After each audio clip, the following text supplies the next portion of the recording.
Have you ever wondered how a simple sacrifice led to the creation of a legendary treasure? In ancient Greece, the story of Phrixus and the Golden Fleece unfolds like a tapestry of intrigue and fate. Phrixus, the son of King Athamas, faced imminent doom at the hands of his stepmother, who despised him. As he prepared for his tragic fate, the gods intervened, sending a magnificent golden ram to save him. With its shimmering fleece and wings that could carry them through the skies, this ram whisked Phrixus away to safety, far from his mother's wrath. Upon reaching the land of Colchis, Phrixus expressed his gratitude by sacrificing the ram to Zeus and hanging its fleece upon a sacred oak tree, guarded by a fierce dragon. This fleece, shimmering with untold power, became the object of countless quests and the center of legendary tales.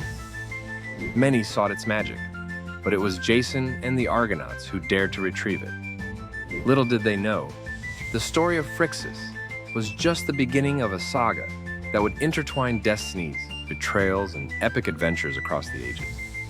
The Golden Fleece remains a symbol of courage and the lengths one will go to for love and safety.